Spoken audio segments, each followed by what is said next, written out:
दरम्यान या बैठकीमध्ये नेमकं कोण काय काय बोललंय पाहूयात ग्राफिक्सच्या माध्यमातून। राज ठाकरे म्हणतात की दोन दोन ठिकाणी मतदारांची नावं आली, मतदार याद्यांमध्ये प्रचंड घोळ झाला, वडिलांचं वय मुलाच्या वयापेक्षा कमी दाखवलं,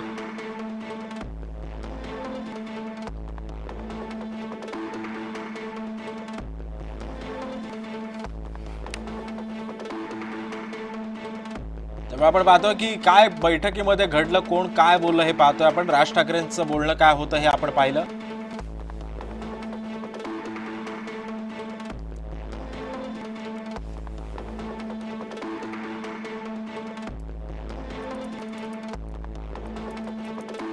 त्यामुळे आपण पाहतोय की बैठकीमध्ये कोण काय बोललं हे आपण पाहतोय।